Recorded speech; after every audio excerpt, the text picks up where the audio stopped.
the leaders that I know that are best at getting the right work done brilliantly are the ones who know how to say project C, D, and E.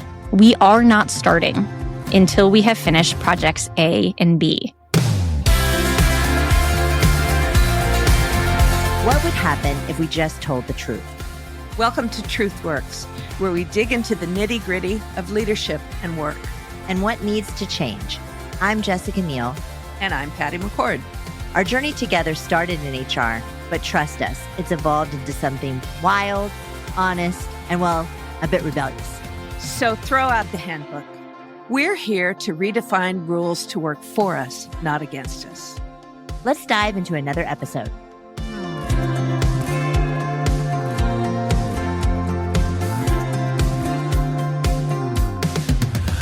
Hi, everyone. Welcome to another episode of TruthWorks. I'm your host, Jessica Neal. And today I have a very special guest. I'm very excited. So this woman, her name is Bree Groff. She is one of the clearest voices calling out a lie most of us have quietly accepted at work, that it's not hard. It's not meaningful. If it's not hard, it's not meaningful. I mean, we all think that. It should be hard or I'm not earning it. So I'm so excited to have Bree. She has been a CEO. She has taught math. She is an advisor and an executive. And she is an author of a book that she's going to talk to us about. So Bree, welcome to the show. Well, thank you for having me, Jessica. You're welcome. So tell us a little bit about your story, because you kind of go from teaching math in high school to CEO to SY. And writing a book. Yeah. Which by the way, I love the title of the book. It's just it's fun. It's good. It's fun. Today was fun, because not every day is fun at work. No. Not all I'm shooting for is most days. If most days are fun, like you're batting above. You're winning. That's great. Yes. Right? Yes. And so the title I felt encapsulated for me, like the one metric that we should be asking of ourselves, which is most days, can you say today was fun? Yes. But to back up, I've had a few different careers, lots of different variations on what work was to me. I started my career in education. I taught 7th grade math, high school math and physics. Amazingly, it would happen that on a Friday afternoon of teaching, I would say to myself, I have to wait 2 more days till I get to see those kids again. I think I started off my career with this sense of I'm looking forward to going back to work on Monday. My parents were both educators. My mom was a kindergarten teacher. My dad was an elementary school principal. I remember my mom coming home and saying, I have the best days. And so it was very easy to grow up with this concept of work being a place to have fun. Yeah, you had parents who liked what they did. Yeah. Yeah. And you just grow up and you're like, oh, that's normal, right? I'm going to grow up and like what I do too. Yeah, I mean, I guess if you have a parent that comes home every day and is like, oh, the worst day ever, work is terrible, then you probably grow up thinking work is pretty terrible. Yeah, right? Yeah. That's just the culture, the water we're swimming in. Yeah. So it was really only when I moved into consulting, after some time in education, I moved into innovation and coaching within education. And then from there, got interested in other industries. I moved into consulting and doing more innovation and service design work. It was only then when I was in meetings back to back, 8 hours a day, when I was peeking into all of these different company cultures through our work. And I'm like, oh, people are not having fun. No, not in the least, right? Like it would be week after week of the same refrain where it's like, oh my God, it's Monday. Is it only Wednesday? It's Thursday. TGIF, right? And then you get the Sunday scaries and then you have to do it all again. You do. You get the Sunday scaries. Right? And I get that. Yeah. I didn't have them so much with work because I've kind of always liked what I did. But there were certain days where it wasn't as fun as some of the days, for sure. But when I was little, I remember my parents used to always watch 60 Minutes on Sunday nights. And that, like, the 60 minutes, like, if anybody, I'm sure most people have seen 60 Minutes, like that ticking. And I'd hear the ticking. I'm like, oh God, I have school tomorrow. I know. And it was just like, oh. So now I still watch 60 Minutes, but every time I hear the ticking, I'm like, oh, it's cool. It's like you've been Pavloved into like, I hear the ticking and I know that the alarm clock Monday's is coming. Yes. Yes. And it's like, I get it. Like at work, work is athletic, right? We are exerting ourselves. We are doing, hopefully, high enough stakes things that there's some degree of nervousness. Is it going to work out? And are our plans going to succeed? So there is a degree of exertion that then does beg for some rest. I think what I'm trying to change the narrative around is, does the exertion, or even, dare I say, pain that comes with work, does that feel like a hard workout, which is the good kind of pain, right? Like I'm training, I'm proving myself. I'm in pain, yes, right? Yeah. If you're running or lifting something, but I know it's going to be good for me. And I'm like checking myself out in the mirror. I'm looking, my muscles are popping, versus the bad kind of pain, which is I'm getting beat up. Like, so I did not choose this. This is not good for me. And I think far too often we accept that bad kind of pain, when really what we want is a hard workout, something that actually feels like I'm growing stronger through this experience. Yeah, no, that's a good reframing, I think. So continuing into your story, because we get a little off track. So you're in consulting, everybody's miserable. They're going to all these meetings. And then what aha do you have? Well, at the time I was doing more innovation kind of consulting. What new products or services are you offering? And I thought to myself, this is the least interesting part of what's going on here. Like the products and services, like it's sure interesting. Like we can talk about what those things are. But I thought the most interesting part was, wait, how are you all feeling? Do you all like each other? Did anyone laugh in the last hour? Like when you go home, what are you going to tell your significant other or your friends about your day? That's what was so, I felt just so immensely curious about. And so that's really when I started to focus more on culture, employee experience. I did a master's degree in learning and organizational change to really get nerdy about how the human experience of navigating change. And then from there, moved to SYPartners, where I was a partner and where I'm now a senior advisor and doing all sorts of work, leadership and strategy. But still, my favorite work was always that employee experience, culture work. Because you can talk about, yes, we're investing in this market or this product, but the interesting thing is, but that person was a jerk in the meeting. Like, now that can ruin your day, even if your product's going well. It sure can. So that's where I have found the most joy professionally, is understanding what's the human experience of work. And then, of course, putting that into a book, everything that I've learned about leading teams myself and all throughout my consulting experience was just really joyful, a big exhale of everything I'd learned. Yeah. So, well, let's talk about culture and work. And, you do have companies and experiences where even if you're working really hard and you're in back-to-back meetings, but you're doing it with people that you generally like and respect, it's pretty fun. When you're doing it with people that you don't really like, you don't respect, maybe you don't think they're that smart, it tends to be pretty terrible. Yes. So is it just surrounding yourself with the best people, or what's the trick? Yeah, I hold a strong belief, and I think would resonate with many, that people make the difference, which is not groundbreaking in and of itself, right? There's the longitudinal studies of happiness that say, surprise, surprise, there's one factor that matters more than anything else in terms of long-term human happiness. It is the relationships. It's just the people that make our life what it is. And, I think of a show like The Office, where there is no purpose or meaning for Miles, right? They are selling paper. Yeah, we're not touting the benefits of meaningful work here. The whole point of the show is that even when work isn't meaningful, still you can have fun. Yeah. If you are around people that make it so.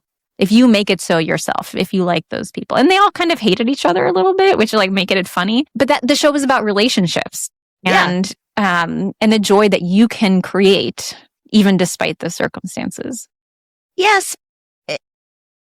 Well, let's talk about this. I mean, I think that there are things that companies can do to, ensure that the environment is just as you're describing, right? And we worked very, very, very hard at that at Netflix. One of our big things was not hiring brilliant jerks. Like, we didn't care how smart you were, but if you were a jerk, it wasn't going to work out. And because at the end of the day, even though they're brilliant, it's not going to scale, right? Because, like, nobody wants to work with a jerk who thinks they know it all. Right. And oh, by the way, they don't want to work with you either because they think they know it all. Yes. So it's just a toxic environment. So we worked very hard at that, but a lot of companies may not work as hard at that, or maybe they're trying to work hard at that. They just haven't figured it out yet. Me as an employee, as an individual, and I'm sort of in this environment where it's not that great. I don't really like the people I'm working with. What do I do?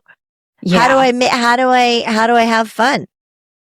Well, first of all, a big plus one on the goal, and then we can talk about how. Frankly, I'm very clear in the book and also in my life that I am optimizing for good laughs with good people. I am optimizing for spending my days with creative, inspiring, funny people. And then while we're hanging out, a fun thing to do is to create value for others and money for ourselves. I'm not optimizing for my impact in the world. I know what drives human happiness and my happiness, and that's my days spent with people I like. So to get to the question, what do you do? Well, the first thing is it's just so much easier to like people if you know them. And so much about professionalism keeps us from knowing people, right? There's this like, oh, you're not supposed to ask about anything personal. Don't say, how was your weekend? Because you never know. Maybe they had a traumatic weekend. But I honestly think there is so much headroom. It's like you're not asking like, hey, when did you lose your virginity? There's so much between that question. No, you probably shouldn't. It's a little too far. That's too far, right? Like, and everyone listening who's in HR was like, oh my God. But there's so much distance between that and knowing if someone has pets, right? Yeah. Like, there's so much that's safe to know. And I'd argue is very human and caring and fundamental to know. Often you can spend years working with someone and then all of a sudden you're like, oh, my brother's in town. And you're like, you have a brother? And sometimes it's just nice to know about the people, very basic things like, who are the people or animals who are important to them? I don't know. Where in the world roughly did they grow up? I don't know. Do you know their middle name? Do you know, like, there's so much that's still in the realm of like not intrusive. Yeah. And I think when we start with just get to know the people, and this can start through to get practical about it. Very small, you could even call them like micro confessions. So in an email, I'll often say, hey, how was your weekend? Hope it was good. We were dog sitting some dogs, and so my apartment is covered in hair. Wish me luck. Anyway, if you could send the report by next week, right? It's like a very small window of, like, I've shared something not sensitive, but personal. Personal, yeah. Right? That in turn, I think when people slightly open the door to us, it invites us then to share back with them. All to say, if you can sort of crack that candy coating that we put up as a wall of professionalism, then it's like, oh, I know this person, that's easier to like them, to have ultimately work friends. Yeah. And I think ultimately it's true that most individuals are not jerks, right? Mm-hmm. Like, there's the rare, like, brilliant jerk that, you're never going to change that person's colors. They're a jerk. But most people aren't, and they're behaving in a way that they think that they should behave because they've been told to behave that way, or they saw somebody else behave that way. And so that's how they've learned to work, or, whatever. But I do think that once you get to know who they are and what their motivations are, then you can see them more as a human. And when you see them more as a human, that they're just normal, it's much easier to have fun with them. Yes. Totally. This is a perfect example of this is road rage, right? Like I hate road rage, but people have it. I know people have it. My girlfriend, I get in the car with her. I'm like, who are you? This is not the person I know. Like, what's happening? The volcano she just turns erupts into a different person. I'm like, good God. Well, it's really true. Yeah. But there's something so othering, and you're in your little bubble of a car, right? And so you are assuming that the other person is not going to come talk to you. You're assuming you're going to have no contact, right? They're very othered, and it's very easy to assign malice. Yeah. When there's ambiguity. You know what I do? This is Tell me. Every time I don't really cuss about road people, but like, oh man, idiot, or like whatever. I always say, God, I'm sorry I said that. Because I'm like, I don't know. Like, I'm sure people have thought I'm an idiot at some point, but I always try to ask for forgiveness. That's so sweet. Well, you're just writing your karma. I really like that. I'm trying. I'm like, oh God, here I am. But I'm not like my girlfriend, fortunately. Well, the funniest thing I've heard about road rage, an alternative to flicking someone off, to giving them the middle finger, much more powerful, is just giving them a thumbs down. Which I love because it's just so human, right? Yeah, like that. No good. I like that. Good.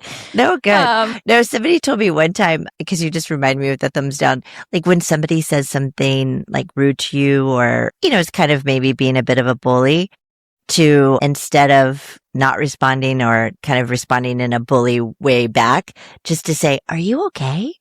Yeah. Something wrong? Yeah. I have a 10-year-old daughter, and so we're always talking with her about emotional regulation as she grows up. And we talk about anger is always a cover-up emotion. Anger is not usually what you're really feeling or trying to express. It's I'm disappointed, I'm embarrassed, I'm frustrated. There's something that then gets expressed as anger. And what I love about are you okay? It's it takes the anger away. I guess as long as you don't say it condescendingly, but it takes the anger away, just to caring way. Hey, you're a human, right? Or you could respond if someone's mean to you with I didn't like that. Yeah. Just what's the actual, Ouch. oh, that made me feel bad. Yeah. Right? Just if we take our walls down, and I think so much of what I see as a fix for not enjoying our work or to not getting along with people is how can we humanize the situation? How can we just be hey, I'm here to try and make my way in the world to try and have a good day. You probably are too. Yeah. Yeah, exactly. I think, is that, so obviously humanizing, but this comes down to communication. Mm-hmm. Is that really what you're asking people to do? I think to communicate, I think I'm overusing the word human, but to communicate as a human rather than communicating as a professional. Professionalism at its best is respect for other people's time, respect for the work, doing high quality work. This is all really valuable professionalism, but there's a kind of performative professionalism that is not helpful. So when we use all sorts of jargon because we're I don't know what I'm doing here, but I think it's going to sound smart if I say it this way, right? Or the way that we might be very curt or passive aggressive in our communication when we're trying not to say something that upset us and we're just trying to keep it professional. But I think it does us more disservice than not. And so I'm always a fan of de-jargoning. Instead of saying leverage strategic capabilities, can we just say use what we're good at? Yeah. I hate those terms. I get it. Actually, the one I hate the most? Oh, tell me. When people say, let's double click on that. I'm like, can we not say that anymore? I don't want to double click on anything. Oh, let's double click. I know. Ugh. And we don't, I guess we do double click. It just I'm feels sorry more for the of a people that mouse say thing. double click. I'm sorry. If you love it, keep saying it. I was in a taxi with my husband the other day and we thought we forgot something. And he's like, oh, well, we should just circle back. And I'm like, so No. jargony. He's like, no, I mean, like, literally, you should go around the block. And I was like, I forgot that's actually like just a real life thing term. you do. Yeah, yeah. You actually can circle back your path. Yes. Yeah. And make sure you did it. So I think you've said that like misery at work is mostly like by design. Yeah, it's not necessary. Right. Hot take. So, right. So tell us more. I think there's a misconception that we get paid at work because work is painful and you have to incentivize people to do it. Yeah. This is not true. You get paid at work because you create value. The pain is entirely optional. Mm-hmm. There are plenty of people who are creating value of all kinds, like impact, dollars, growth, who are having a grand time. So it's just not strictly true that we get paid because work is painful. And so therefore, if we can start to even open our minds to the possibility that not every day, but most days could be great days at work. If we're showing up and creating value, we don't need to struggle in order to achieve it. And I think a lot of times what we end up doing is this, again, a performative thing, this performative exhaustion. Oh, I'm so tired. Or, even on the days when maybe you don't have that many meetings and you feel kind of refreshed. I know I in the past have felt like, did I not work hard enough? Like, it's so weird not to be exhausted. I should be exhausted because it's almost like to sit at the cool kids table at work. You have to say, oh my God, I was in so many meetings today. Oh, I have to work late tonight. Right? Like, sleep when I'm dead. Yeah. And I'm trying to rewrite that narrative. Yeah. But if you think about it, everybody says that. And sometimes it's true, but sometimes it's not. And we say it because we think it should be true. Right. Right? Because if we're not burning ourselves out, we're doing people something don't wrong. think you are, then they're going to think you're not working hard enough or Yeah. When in fact, there are a few people I've worked with who were so brilliant and then they just stopped working at 5:00. My friend was like, yeah, I'm just going to go get my kid now and have an evening. Yeah. And I remember at the time I was like, what? Oh, well, I'm going back onto work after my kid goes to bed. And I was like, wait, does she know something I don't? So this is not to shame anybody, right? That really just has a math problem at work. Like I have more work than I have hours, which is true for many people. But also, I think we should start to glamorize the idea that I'm so good, I can do all of my work within business hours. Yeah. And then go hang out. Yeah. That should be celebrated. Because if you are that good, great for you. Yeah, I know. I mean, we never, and Netflix, I thought about it this way. Like, I didn't care how many hours you worked. I cared about the work you did and if it was good or not. Yeah. And if it was great work, like, I didn't care if you took a long vacation. Like, what do I care? You only care and this is why we got rid of like vacation policy and all the things. You only cared when people were not working that hard or weren't doing great work when they were like, I'm going to go out on vacation. You're like, you're going on vacation? Yeah. Why are you going? You should be working hard. But you didn't care if the person on the team who was doing exceptional work was like, I'm going to take a week or two vacation. You're like, great. Yeah. Go take a vacation. Well earned, well deserved. Right. Yeah. But I do think, and we've talked about this on the podcast before, of like this idea of like rest as a reward. Like, I have to earn that rest. Yeah. But I like what you're saying, because what you're saying is like, just be good at what you do and be okay with finishing it in an exceptional, rate of time. Yes. Further, I would say too, like rest, rest is good for productivity. We've heard that argument so many times. Totally true, right? Everyone, the marathoner needs to rest and taper before the big race. But also rest is just part of being human and enjoying your life. Yeah, I remember like Netflix being one of the OGs of vacation policy.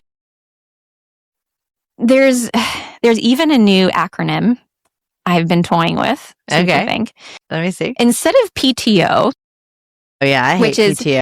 paid time off, where it has this assumption like the company still owns your time, is generously gifting your life back to you. And a lot of times you request Take a PTO. Right? Yeah. And then it can be denied. Like, oh, can I have some of my life back? And then the company's like, no. Yeah, no. Take it another week. Instead, because we all have employment contracts, and in there somewhere it talks about how this PTO is negotiated. But I like the term TINS. TINS, which stands for time I never sold. Never sold you this time, right? Like, because there's this assumption that if you're a full-time salaried employee, you have signed your life to the company. Yeah, right. And the company acknowledges, oh, you're a human being. I guess you get some rest in order to go take a vacation. Right. And like, you better come back recharged or else, right? Like, as if your time off is to like refuel your corporate battery. Yeah. But no, time I never sold is like, no, when I signed this agreement, I did not sell you my whole life. Mm-mm. In fact, this time I'm going to go take now was never yours in the first place. This was all mine. Right. I don't know if it'll stick, but I like it. Or it could even be like time I deserve. TID. That's nice too. Saves a letter. Yeah. Right. Because you deserve it. I mean, we feel like we don't. But we do, and I think I don't know about you, but I think I got a little bit better at thinking about this when I did have a kid. Yeah. It did change. Like I wanted to like take a break and be with my kid. Like, like I was ready to like hang out with them. I was like, okay, got it all done. And I would sort of, say, okay, like, at this time I'm going to spend with my kid, and I'm going to try to be as present and okay with that. And then when I'm at work, I'm going to try to be as present and okay with that. Now when I first had him, I had a really, really big job at Netflix, and that was a little harder to do. And we had people all over the world, but I tried not to feel bad about it. But you start to like, when I was with him, I'd feel guilty that I wasn't working. And then when I was working, I'd feel guilty I wasn't with him. But I just tried to not get that out of my head and like be present where I am and be okay with, letting go. You had to let go a little bit. You have to. Yeah. I mean, one of the reframes I make for myself is if I think, oh, Bree works a lot, kind of fine with that. Yes, I work a lot. If I think Arden, who's my daughter, Arden's mom works a lot, I think, oh no. Like, is that what I want for her? Like, do I want her to have a mom that works a lot? And obviously a lot is relative, but right. There was like, one time Arden never sees her mom because she works a lot. Right. That's the more salient. Like, Arden never sees her mom because she works a lot. That makes me go, hold everything, right? We need to reframe. And there was one time when she was, I think, 4 years old. I was reading her a bedtime story, which any parent would know sometimes goes on for ages. And I knew I had work left to do that night. I was like, could feel slack, like burning a hole in my pocket. God. And so I'm like, ugh, she's 4. I started turning 2 pages of her bedtime story at once, being like, oh, we'll just get through it faster. She's not following the plot. Yeah. And then she caught me and was like, you're not doing your best.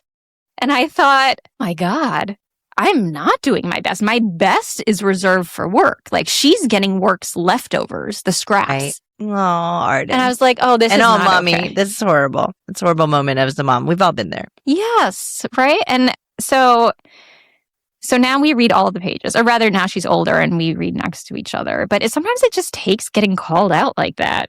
No, I know. If I like mispronounce a word, my son's like, that's not, you didn't say it right. And I'm like, thank you. He's 6. Yeah. So, but yeah, they know.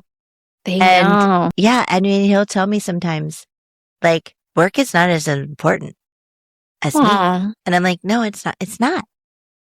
It's important. Right. And I think it is also good that he sees that I work and that, and that I like what I do. Yes. Right. And the impact that I've made. It's so world. Cool. Yeah. Right. But, but at the same time, he's my most important job. Yeah. And do you have one son? Just one. So it makes it a little easier. Me too.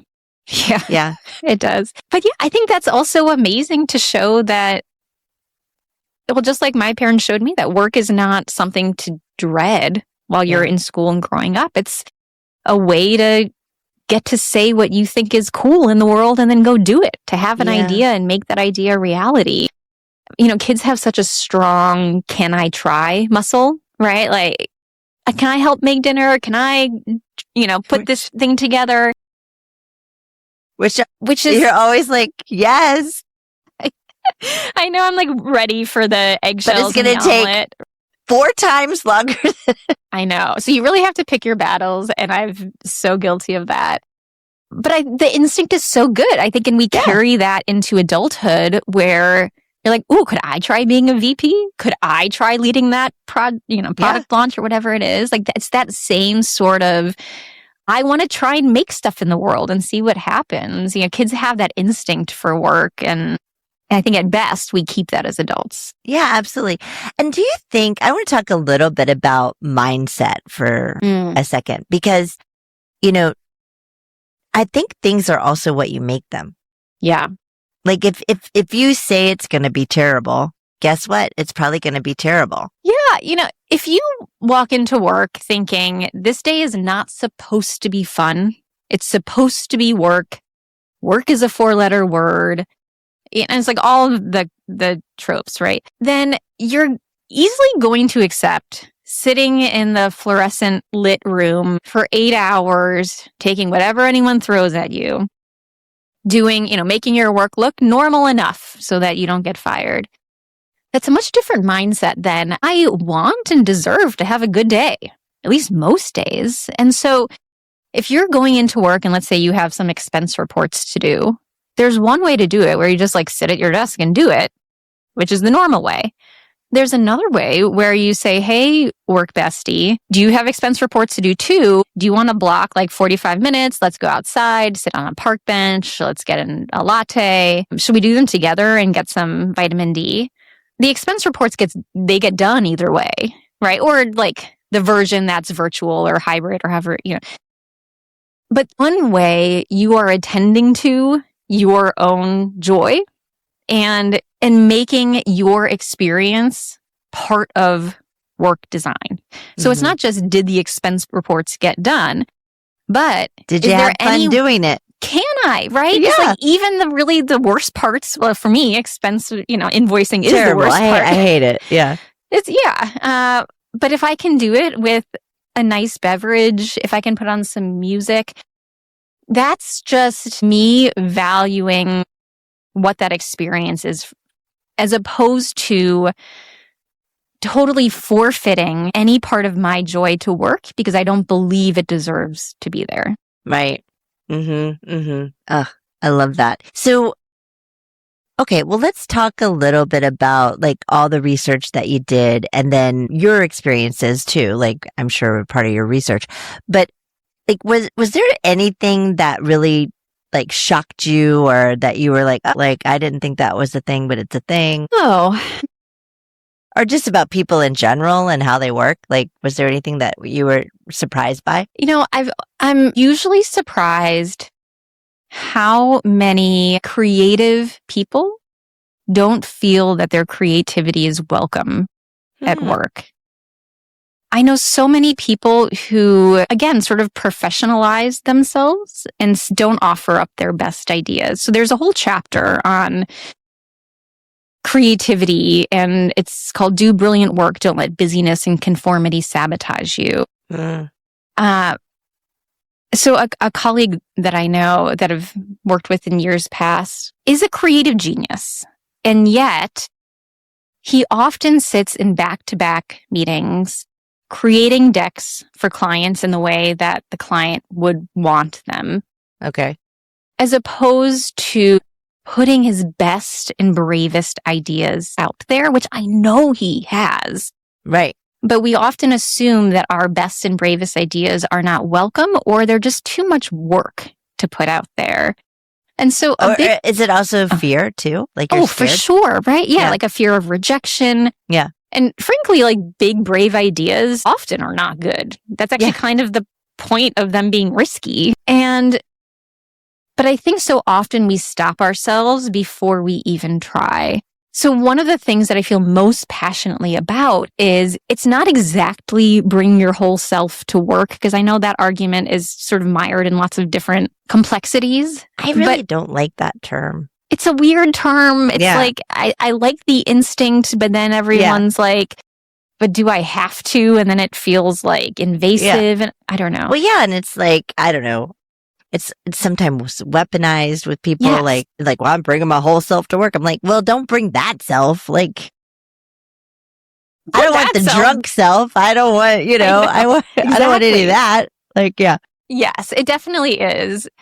But there's a way in which you might see someone out of the office and they are just vibrant and colorful and creative. And then you see them in the office and they are buttoned up and professional and meeting the brief. So what I hope to do is to sort of like shake people out of, at least if you share a brave idea and the organization's like, sorry, we can't do that, or it's not a good idea, it doesn't not fit, then fine. That's going to happen all the time. But what I hope is that people stop censoring themselves before they even get to that point. It's also just part of what makes work boring. Yeah. We just sort of like do it how it's been done before. You make your work look like everybody else's work. And yeah, I like that, like conforming. Yeah, I get it. Yeah. It's scary to propose something a little bit different. And then sometimes you'll get bad reactions. Sometimes you'll get people who are like, these ideas are slowing us down. So there's a little bit of an art to knowing when you're in execution mode, stop proposing the crazy ideas. Yeah, now you just got to do stuff. Now you just get to do stuff. Yeah. But still, like I just think there's a lot of vibrancy we're missing in organizations, which would make them so much more fun if we could create conditions and help people feel brave enough to share more of, frankly, like their quirkiness. Yeah. Like, here's a crazy idea, or like, we haven't thought of this before. I think we mute ourselves a lot. Yeah, well, for sure we do. And then, okay, well then let's talk about this for a second. So if I'm a leader or I'm, a founder, and I want to create an environment that is vibrant where, ideas and innovation are flowing, what are some of the things I should be doing? Well, first of all, I would model it for yourself and the leadership team. I worked with so many leadership teams, and you can tell immediately the vibe of, are these people trying to impress each other or are these people trying to enjoy each other?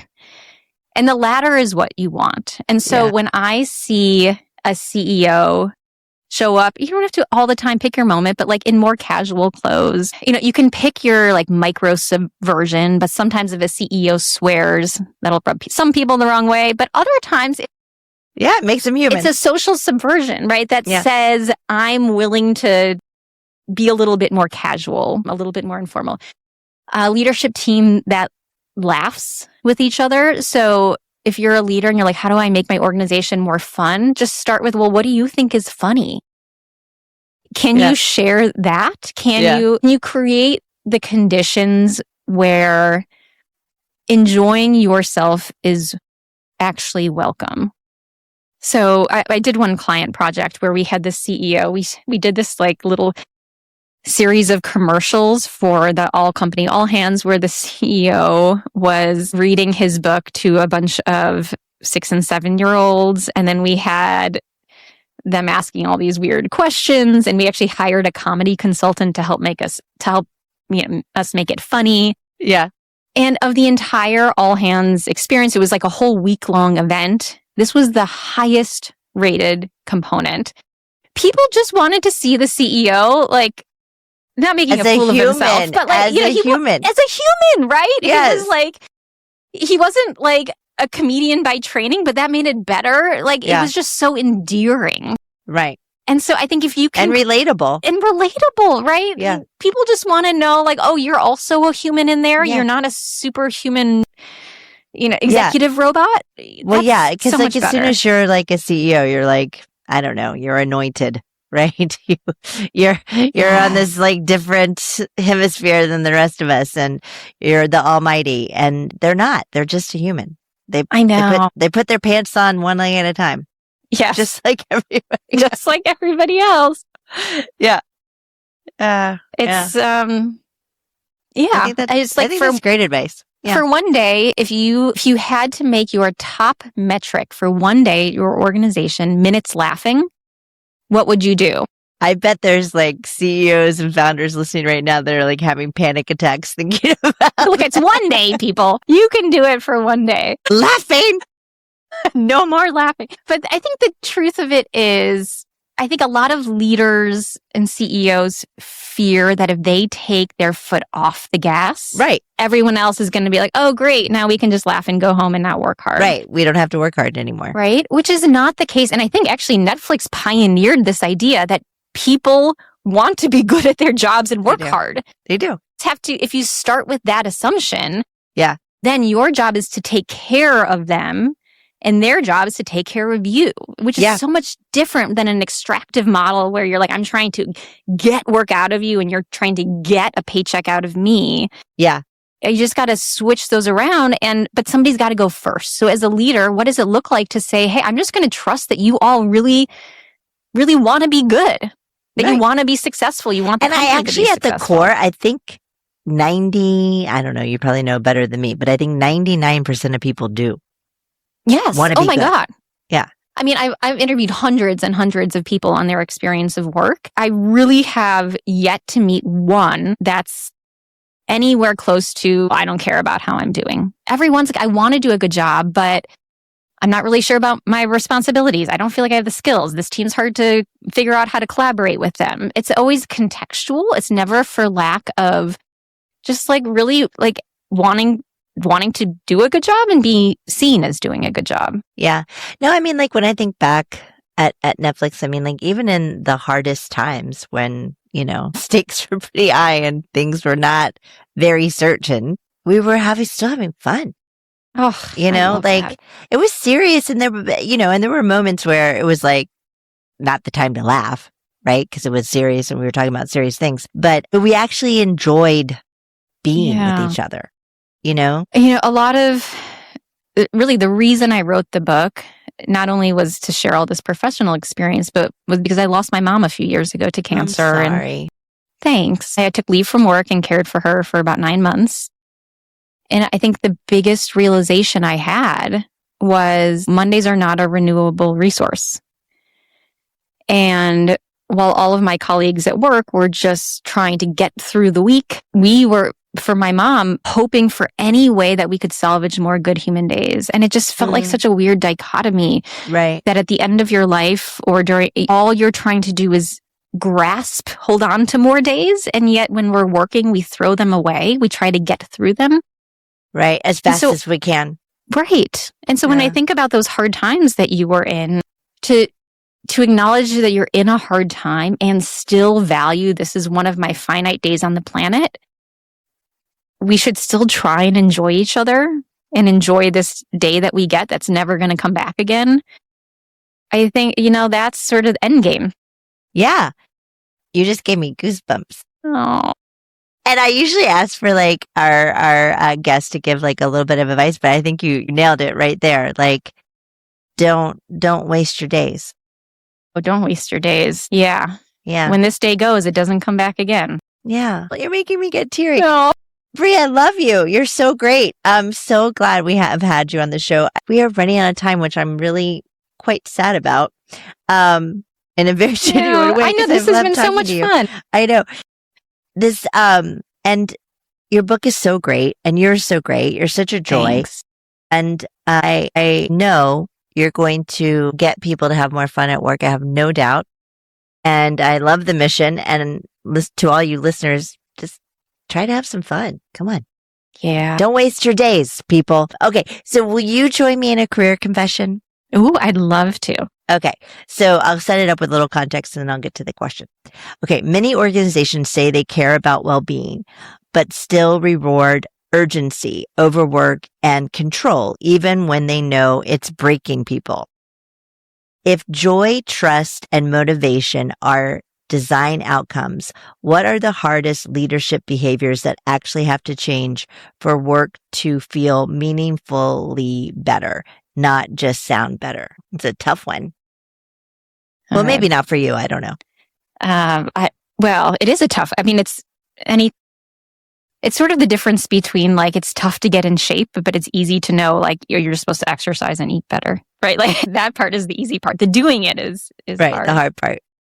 What first comes to mind is leaders need to get good at holding a backlog. What ends up happening when a company doesn't have a really strong, well-defined strategy where they know these are the activities that we need to invest in, what ends up happening is that everyone takes on more. Whenever there's more slack, more bandwidth, or if you've ever been in a prioritization exercise, I've done so many of these with leaders and we're down to 5 things and they're like, oh, but can we just get the 6th and the 7th? And the CEO is like, and we need that 8th, right? And you're like, I'm so glad we've prioritized. What ends up happening is when individuals have to manage their own workloads, and their leaders are like, yeah, do it all. We can't say no to that person. We can't say no to that person.